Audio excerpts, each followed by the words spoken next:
In late March 1998, Amy Lynn Bradley, 23, boarded Royal Caribbean's Rhapsody of the Seas with her family on a Caribbean cruise. It was supposed to be a normal holiday, music, sun, a few days away from life back home in Virginia. Then came the night that still haunts her family decades later.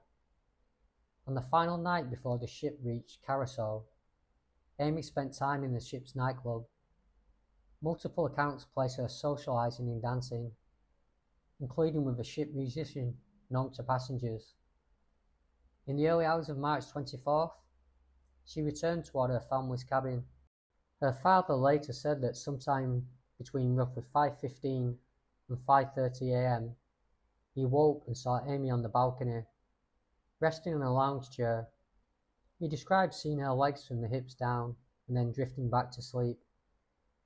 When he woke again at around 6 a.m., Amy was gone, and so were small personal items. Most notably, accounts say a cigarettes and lighter, details that matter because they suggest she may have been awake and moving, not simply missing in her sleep. This is where the horror becomes specific. A cruise ship isn't the open ocean.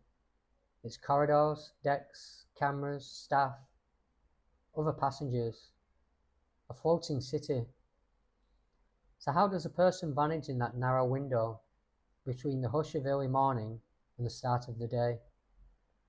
The family raised the alarm quickly. Search efforts were carried out on board, and authorities became involved.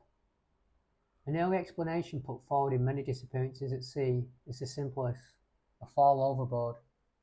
But in Amy's case, the absence of a clear overboard moment, plus the later claimed sightings, kept that theory from settling the story for her family.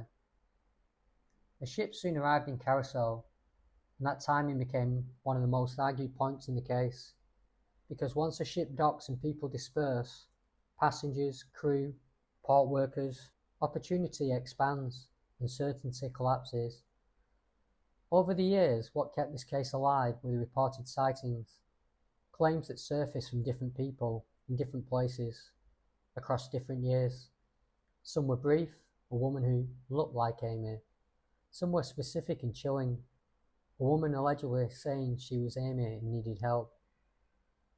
There were also later claims involving possible photographs found online, reported publicly and discussed in modern coverage, though none of it has been confirmed strongly enough to close the case. And this is where the story becomes what it truly is. Not one clear mystery, but a cluster of possibilities, each terrifying in its own way. One possibility is an accidental fall, with the sea erasing the evidence. Another is foul play, an abduction or concealment, made possible by the close quarters of the ship and the chaos of docking. And the most disturbing theory, raised repeatedly in public discussion, is trafficking, because of where the ship was headed, the timing, and the nature of certain reported sightings. But none of these theories have enough proof to become a conclusion, and none can be dismissed so cleanly that the questions stop.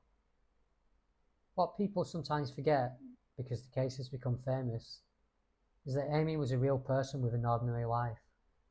A daughter, a sister, a friend, and for her family, the world never returned to normal after that morning, because grief is one thing, uncertainty is another.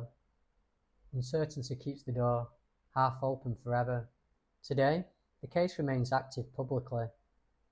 The FBI continues to list Amy Lynn Bradley and offers a reward, up to $25,000, for information leading to a recovery or to identifying whoever may be responsible.